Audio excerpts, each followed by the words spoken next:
Olá pessoal, tudo bem? Em primeiro lugar, eu gostaria muito de agradecer ao Aéreo pela oportunidade de estar aqui no Conutri, um projeto idôneo, um projeto lindo, um projeto que reuniu profissionais bastante capacitados, ao lado dos quais é uma honra estar trabalhando, estar palestrando. Agradeço também a você que está me ouvindo neste momento pela oportunidade de contar um pouco do meu conhecimento, de contar um pouco da minha história e de compartilhar com vocês.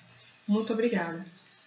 Meu nome é Amaranta, eu sou médica nutróloga vegan, sou naturologista, bióloga, coach nutricional e também clínica geral. Eu atuo em São Paulo, nas imediações da Avenida Paulista, no consultório particular, e também atuo em sessões de coaching, ou seja, treinamento alimentar e Skype online para todo o Brasil. Antes, eu vou falar para vocês hoje um pouquinho sobre a alimentação viva e sobre a relação da alimentação viva ou da alimentação tradicional com as doenças, entre elas o câncer. Mas antes de eu entrar um pouquinho no diálogo propriamente dito, do objetivo de estarmos aqui hoje, eu queria contar um pouquinho para vocês da minha história. Bem, antes de eu ser nutróloga, né, eu fazia anatomia patológica, ou seja, eu era uma anatomopatologista. O que significa isso, né? Significa que durante anos da minha vida eu me dediquei ao diagnóstico de câncer e necrópsias. Da seguinte forma, o anatomopatologista ele dá o diagnóstico anatômico, ou seja, quando um paciente realiza uma biópsia, quer seja ela de estômago, esôfago, intestino, útero, qualquer localidade do corpo, essa biópsia é mandada para um laboratório. Neste laboratório, o médico anatomopatologista vê e dá o diagnóstico do câncer, qual o tipo do câncer, se é câncer ou se não é. Algumas vezes o estadiamento também é possível. Nós também recebemos lá no laboratório peças cirúrgicas, ou seja, os tumores que são ressecados das pessoas são enviados para o laboratório de anatomia patológica e lá nós clivamos as peças e nós estadiamos o tumor, tamanho, se compromete imagens cirúrgicas ou não. Além disso, nós também fazemos necrópsias, né? Dentro dessas necrópsias, o principal objetivo da anatomia patológica são as necrópsias de morte natural, ou seja, morte por câncer ou outras doenças. Eu me via nesse contexto diário. O laboratório de anatomia patológica ficava ao lado do centro de tratamento do câncer. Eu passava por ali todos os dias, na minha entrada e na minha saída. E durante anos, todos os dias, eu via diagnóstico de câncer o dia inteiro. Através das biópsias, através das necrópsias, através das peças. E isso me levou a um profundo ressignificar, um profundo repensar do meu papel no mundo, do meu papel profissional. E eu cheguei a pensar, mas será que não existe alguma forma, será que não existe algo que possa ser feito para que as pessoas não cheguem nessa situação, para que isso de alguma forma, deve haver alguma forma de evitar isso, né? Isso me questionava o tempo inteiro. E eu larguei a anatomia patológica, né? E não sabia ainda o que ia fazer, eu entrei numa profunda crise pessoal, numa profunda crise existencial, profissional, né? Questionando o meu papel profissional, questionando o meu papel no mundo. Até que entre indas e vindas, eu cheguei à conclusão, eu era vegetariana na época, eu cheguei à conclusão de que eu deveria trabalhar com alimentação. E que essa seria talvez uma forma de poder manifestar a minha verdade para o mundo. E fiz um curso, fiz uma pós-graduação em nutrologia, fiz uma prova de título, fui aprovada. E então eu comecei a conhecer as pessoas da alimentação viva. Um marco muito importante, muito significativo para mim, foi a vinda para o Brasil, né, algum tempo atrás, do Gabriel Cousens, que é, acho que, um dos mentores da alimentação viva a nível mundial, um médico estadunidense que pratica e incentiva, enfim, e aplica a alimentação viva no tratamento dos seus pacientes. E isso começou a me despertar uma atenção ainda maior. Depois disso, conheci também o Terrapia, no Rio de Janeiro, que é um projeto que é levado pela Maria Luísa e pela Ana Branco, um projeto lindo, um projeto que eu recomendo a vocês a conhecerem, procurarem no YouTube, no Google, ou mesmo irem ao Rio de Janeiro, conhecer esse projeto. É um projeto que ele é vinculado ao Fiocruz, ok? E é um projeto que ele pretende levar para a população de forma gratuita o conhecimento da alimentação viva, né? Eles pretendem popularizar isso, é um projeto muito bonito, um projeto também idôneo, um projeto que realmente vale a pena ser conhecido. Bem, então eu comecei a estudar essas questões da alimentação, comecei a conhecer essas pessoas, comecei a conhecer, na verdade, várias pessoas do mundo da alimentação viva, e mais uma vez entrei no processo de reformulação do meu conhecimento, de reformulação das minhas crenças. Enquanto médico, enquanto profissional da medicina, é difícil para o médico se dar conta de certas coisas, desconstruir e ao mesmo tempo construir outros conhecimentos. É um processo bem profundo e bem lento. Mas é um processo que eu quero dividir com vocês aqui hoje. Bem, em 2011, né, para começar a ilustrar a minha palestra, gostaria de dizer que em 2011, segundo a Organização Mundial de Saúde, a OMS, 2/3 das mortes do mundo foram devidas às doenças crônicas não transmissíveis. Ou seja, configuraram entre as principais mortes o câncer, diabetes, as doenças cardiovasculares e as doenças pulmonares crônicas. Ok? Bem, durante muito tempo, o fantasma da fome assolou o mundo, né? Vivemos épocas de pensadores e mais pensadores, teorias e mais teorias, onde se dizia que chegaríamos a um ponto onde não haveria alimento para a população, né? Até existe a teoria do Malthus, onde dizia que a população se multiplicava em PG, em uma progressão geométrica, enquanto o alimento se crescia numa progressão aritmética, e que seria impossível alimentar todas essas pessoas. Pois bem, os anos se passaram, pensadores vieram, tivemos a Revolução Verde, que foi uma revolução agrícola, e depois disso vivemos a era dos fertilizantes, e descobrimos como, né, a humanidade descobriu como produzir muito alimento, ou seja, hoje isso já não é mais problema.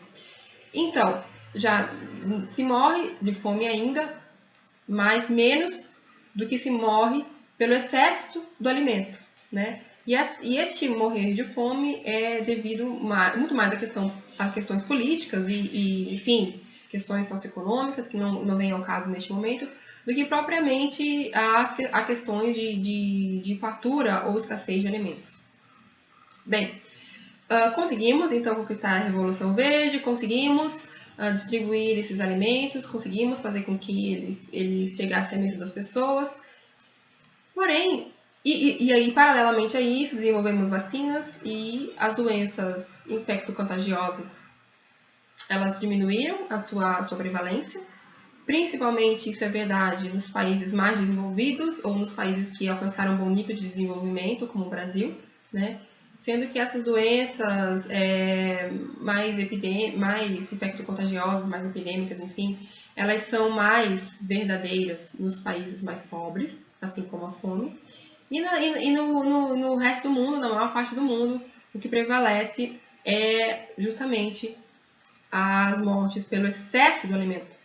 As mortes justamente nós acabamos por resolver um problema e imediatamente criar outro, diametralmente oposto, porém tão verdadeiro quanto. Hoje sabe-se que a obesidade infantil ela tornou-se epidêmica. Hoje em dia nós vemos crianças com placas de gordura, ou seja, placas ateroscleróticas nos grandes vasos, enfim, que antigamente esse nível de obstrução só era encontrado em adultos, né? Nós vemos isso hoje em crianças. Nós temos crianças hipertensas, nós temos crianças diabéticas, nós temos crianças obesas, né? Como eu já falei no início. E, enfim, como, né, isso foi acontecer. Né? E assim, não estamos nos nutrindo. Né? Estamos nos hiperalimentando e não estamos nos nutrindo. Por que eu digo isso? Porque a anemia continua sendo um problema de saúde pública mundial extremamente frequente, da ordem de 1 a 2 terços da população mundial tem carência de anemia por carência de ferro. Temos também, a gente observa nos nossos programas governamentais, um incremento do ácido fólico, incremento de ferro, incremento de vários nutrientes no trigo, no milho, enfim, nos produtos que a população consome mais. Então, esses programas, né, de fortificação dos alimentos, como a farinha do trigo, a farinha do milho, assim como os programas de atenção básica governamentais voltados para a suplementação do ferro, do ácido fólico, da vitamina A, eles existem por quê? Devido a uma carência nutricional da população. Então, se nós estamos nos hiperalimentando, como é que nós não estamos nos nutrindo? Né? É uma coisa antagônica, porém é verdadeira. Né? Isso acontece devido a muitos fatores, a muitos deles. Um deles, que eu gostaria de citar no início, é o fato de que nós estamos nos alimentando cada vez pior. Isso foi em pesquisa recente realizada pela POF, Pesquisa de Orçamentos Familiares, que ela é uma subdivisão da pesquisa do IBGE, né, que justamente pesquisa os hábitos de consumo da população, notadamente os hábitos alimentares. Né? Então, segundo essa pesquisa recente, foi visto que o brasileiro, né, à medida que ele subiu, que ele angariou, né, recursos financeiros e que ele ganhou o poder aquisitivo, à medida que ele subiu de nível socioeconômico, ele declinou no nível alimentar, ou seja, passou a consumir muito mais alimentos prontos, alimentos industrializados, alimentos refinados, processados, enfim, alimentos carnes e vários embutidos, em detrimento de frutas, de verduras, de hortaliças, do feijão, do arroz, como era o nosso hábito no passado. O brasileiro, infelizmente, ele está deixando esses hábitos e está tornando seus hábitos cada vez mais parecidos com os hábitos estadunidenses. Aliás, isso é um fenômeno que nós observamos mundialmente. O mundo tem copiado a dieta americana, que é uma dieta norte-americana, melhor dizendo, que é uma dieta rica em refinados, processados, em embutidos, em alimentos com conservantes, corantes, etc., ricos em caloria, pobre em fibras, pobre em nutrientes.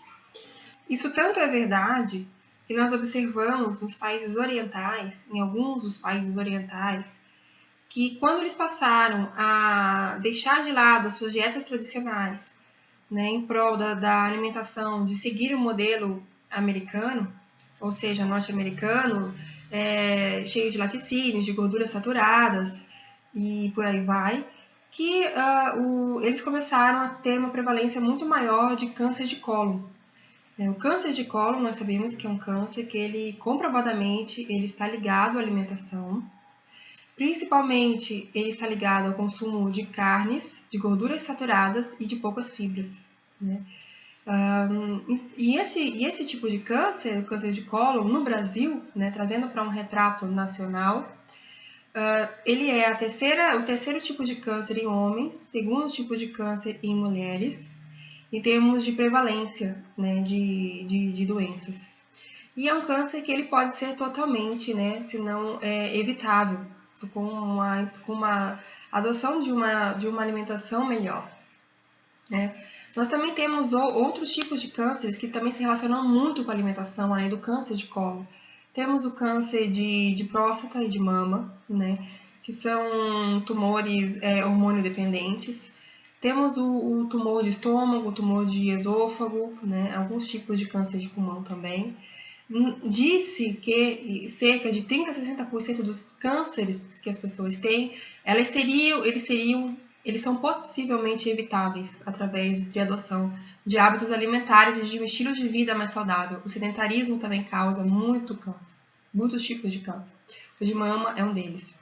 Também que é causado, fazendo esse adendo aqui, por sobrepeso, né, e pela alta ingestão de gorduras e sedentarismo. Bem, Sabemos que, então, como eu disse anteriormente, entre 30% a 60% dos cânceres é potencialmente evitável. Nós sabemos também que, a partir de 2030, em cada 10 norte-americanos, 4 terão câncer. Nós sabemos que a tendência da prevalência das doenças crônicas degenerativas e dos cânceres na população é aumentar. Por quê?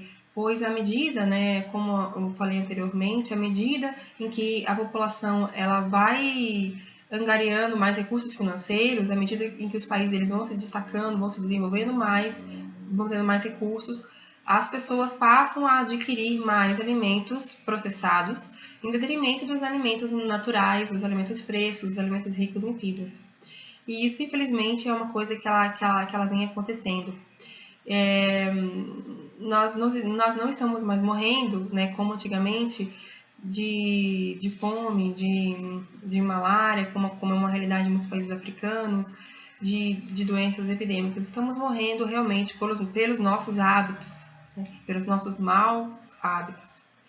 Então, em vista disso, em vista de tudo isso, né, é que a alimentação ela surge num contexto de prevenir, né, principalmente o principal caráter da alimentação é um caráter preventivo, mas não se pode desprezar também o caráter curativo que a alimentação ela possui.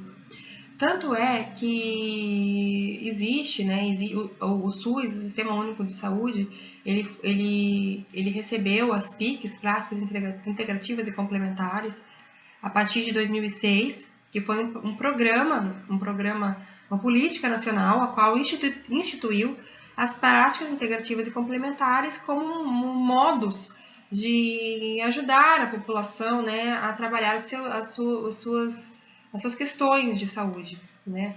E dentro dessas PICs nós temos a adoção, né, pelo SUS, pelo menos em teoria, ainda não em prática, pois nós carecemos de pessoal, de nível técnico, carecemos de treinamento para que isso realmente seja efetivado na prática, mas pelo menos em tese o SUS tem instituído a homeopatia, a acupuntura, a medicina antroposófica e a medicina e a Ayurveda, né, que são práticas, tanto a acupuntura quanto a Ayurveda e a antroposofia também, que contemplam a alimentação, né? Então, as PICs, elas visam os sistemas naturais de cura, e a alimentação nada mais é do que um sistema natural de cura, que foi há muitos anos, o próprio pai da medicina, Hipócrates, já dizia: faça do teu alimento o teu medicamento. Infelizmente, essa colocação de Hipócrates, o pai da medicina, né, ela não era tida como aceita, né, pela ciência médica até um século atrás, né? Até um século atrás, a medicina e a nutrição elas não conversavam, elas iam em linhas diametralmente opostas. Hoje em dia, já se sabe do papel da alimentação no restabelecimento da saúde, na prevenção e na cura de determinadas patologias.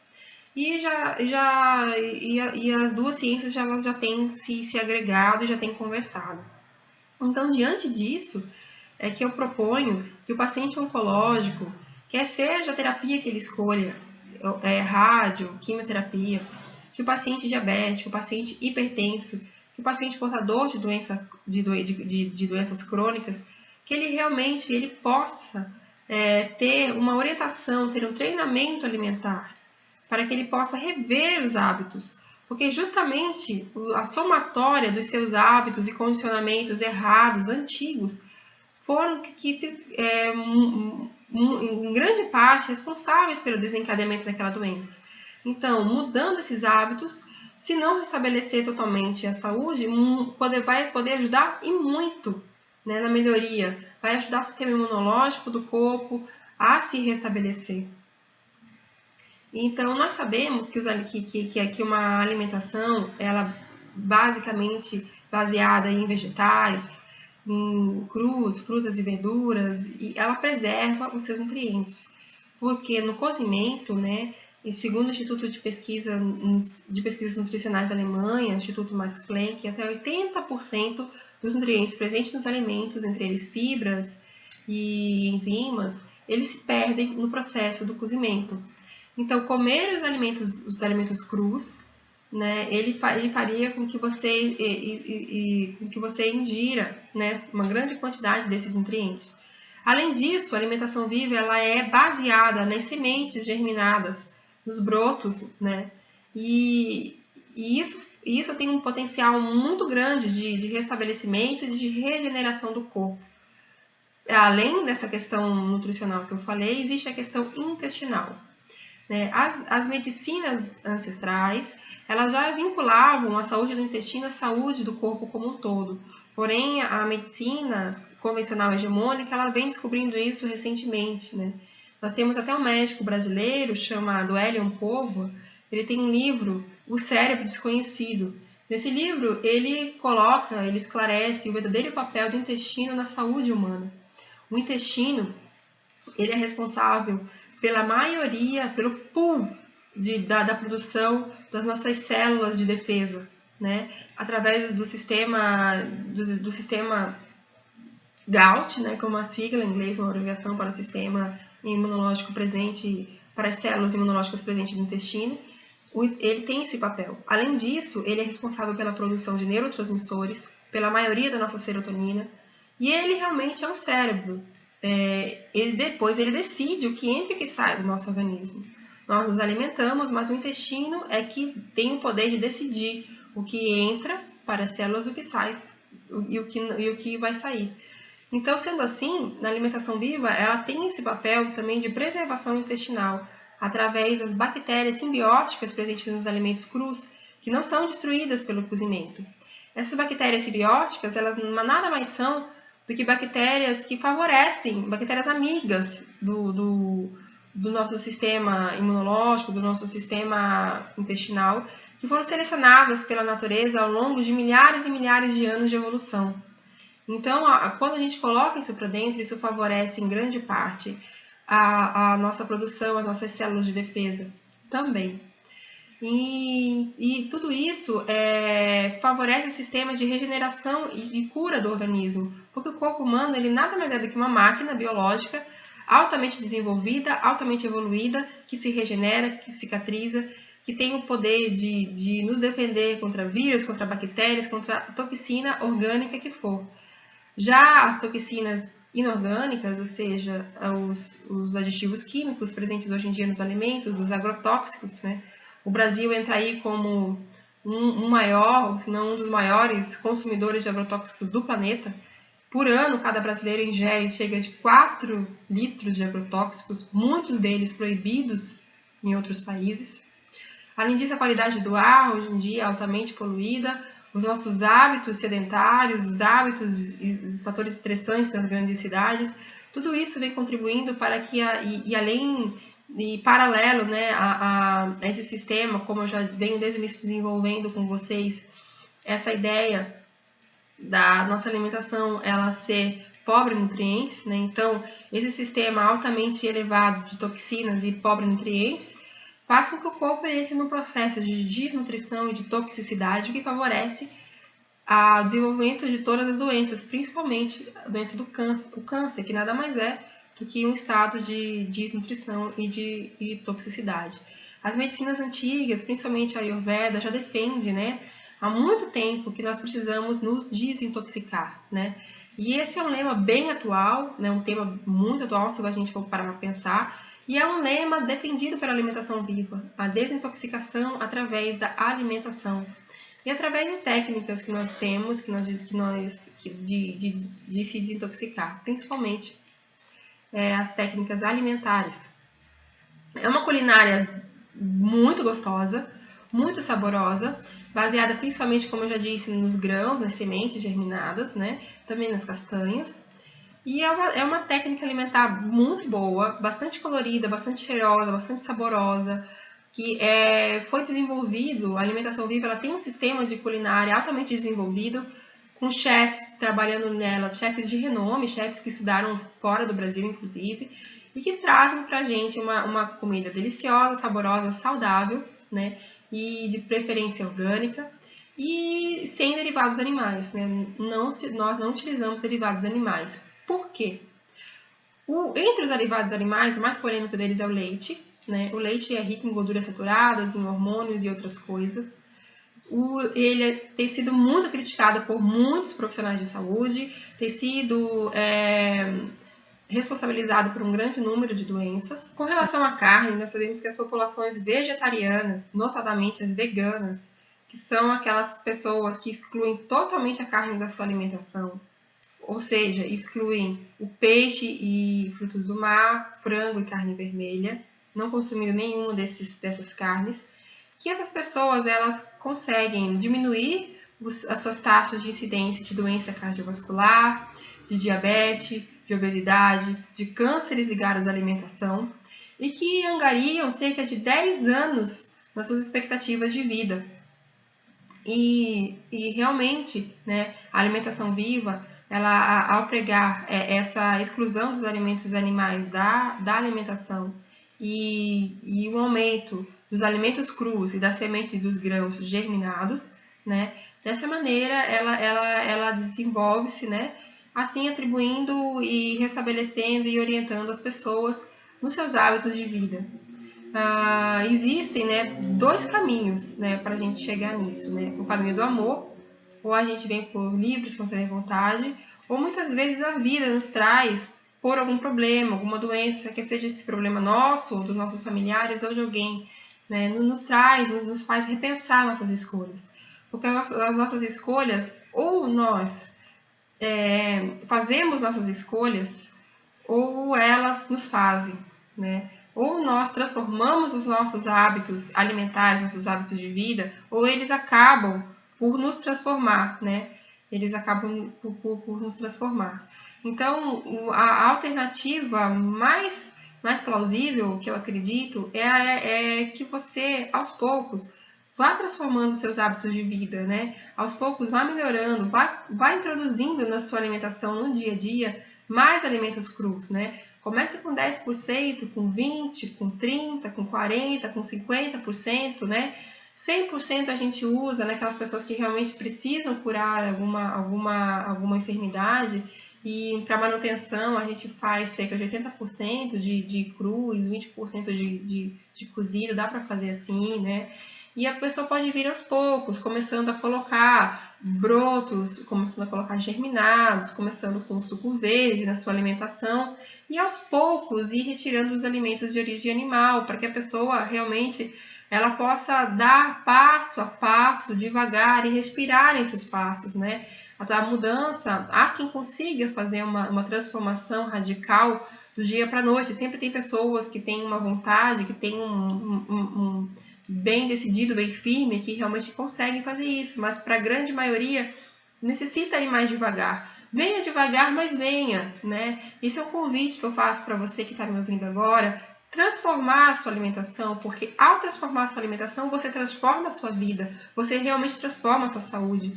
E as nossas escolhas, além dessa influência na nossa saúde, elas também têm um papel e uma influência muito grande no meio ambiente e ao redor da gente, através das pessoas com as quais nós convivemos.